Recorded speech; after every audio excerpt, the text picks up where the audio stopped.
Olá, boa noite, bem-vindo ao canal Rádio Derby Paulista e hoje vamos falar sobre jogo entre Palmeiras e Flamengo, a vitória do Mengão por 2-0, certo? Contra a equipe do Palmeiras. É considerado clássico nos últimos tempos, principalmente as duas potências, questão de financeira e também do elenco, né? Também digamos que Palmeiras e Flamengo hoje ela se torna, né, digamos assim, um duelo entre o elenco mais caro e o segundo melhor elenco, né? Essa rivalidade interestaduais começa desde 2015 entre duas equipes, né, do Palmeiras e Flamengo, a disputa de Libertadores, Brasileiro, né, e entre outros duelos grandes.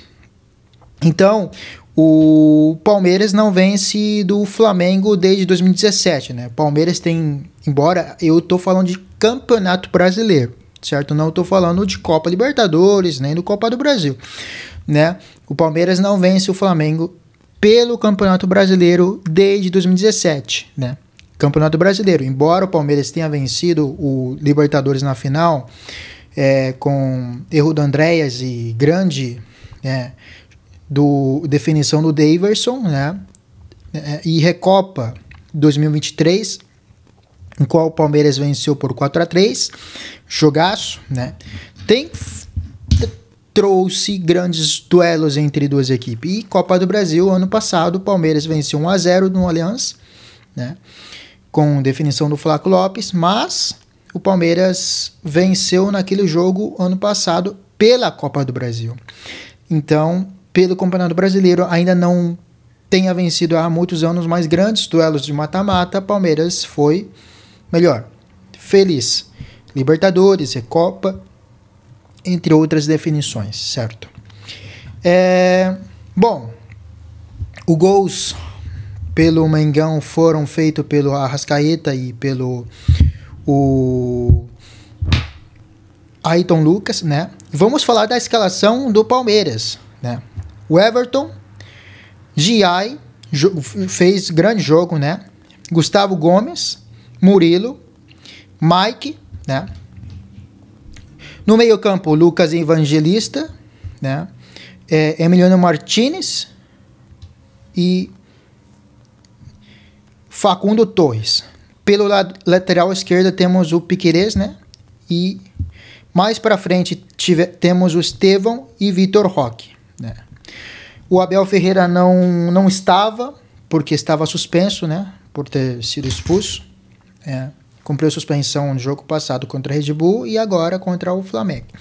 O Palmeiras perdeu a chance de tirar uma diferença de 7 pontos. E vamos falar do pensamento algumas questionamentos de torcedores de por que não colocar o Maurício, né? O que eu acho de não ter colocado o Maurício? O Palmeiras coloca dobras entre Mike e Piquerez, que tem dando mais liberdade de subida, e também colocando o Lucas Evangelista, que para muitos não foi o melhor dia do Lucas Evangelista, né? E dobrando o Emiliano Martinez um pouco e Facundo Torres mais solto, né? Esses 3 zagueiros servem para poder anular, né? Mike, né? E o Gustavo Gomes e o Murilo servem para anular a qualidade do Flamengo pelos pontas. Nós sabemos que o Flamengo tem, principalmente da equipe do Felipe Luiz, é uma equipe que adora jogar pelos lados, né? Pelas pontas, principalmente. É uma equipe que gosta de ter muito a bola e principalmente é uma equipe que aposta muito jogo pelos lados, né? Tem bons laterais, entre eles Alessandro, né? E também tem jogadores rápidos pelos lados, como Cebolinha, Bruno Henrique, e tem um grande jogador do meio campo inquestionável, como Arrascaeta, né? E Luiz Araújo também é um jogador extremamente veloz pela ponta, né? E eu tenho que falar, o Palmeiras começou bem o jogo, né? O Palmeiras foi bem no começo do jogo, né? Pelo Estevão jogando pela direita, criou algumas situações, Palmeiras começou bem, né? E também O Giai fez uma grande partida, né? O Vitor Roque nem tanto. O Facundo Torres, né, fez uma jogada de pênalti, né? Teve o braço do Varela, né? Eu vou falar a minha opinião. Para mim não foi pênalti.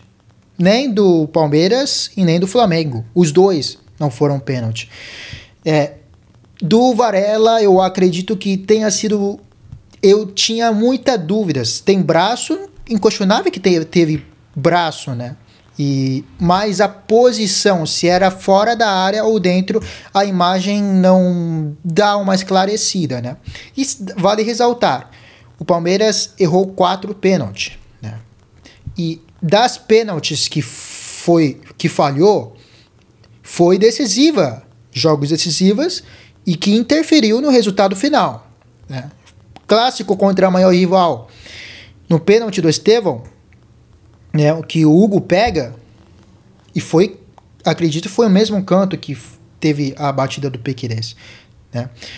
O Palmeiras não ganha aquele jogo que poderia ser mais tranquilo para a fase final, não levar aquele desespero para poder classificar na mata-mata do Paulistão.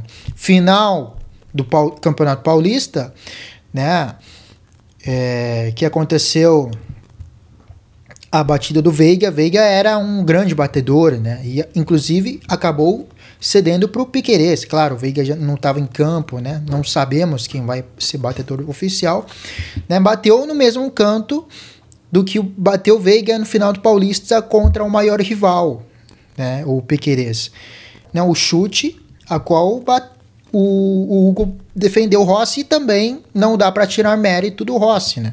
Embora os pênaltis do Piquerez para mim foi decisivo para o Palmeiras, a sequência do jogo não ter um bom rendimento, né? Porque os jogadores, a equipe sentiram emocionalmente, né? A equipe do Abel é conhecido por ser forte mentalmente, nesse caso sofreu um pouco a sequência do jogo no Piquerez. Por que eu tô falando isso? O Rossi tem pegado alguns pênaltis, pelo que eu vi, é um pegador de pênalti, né? Tem aproveitamento interessante. O Rossi pegou o pênalti do Gabigol, embora o Gabigol fez gol do rebote, né? O Rossi pegou o pênalti do Roger Guedes, quando jogava pelo Boca.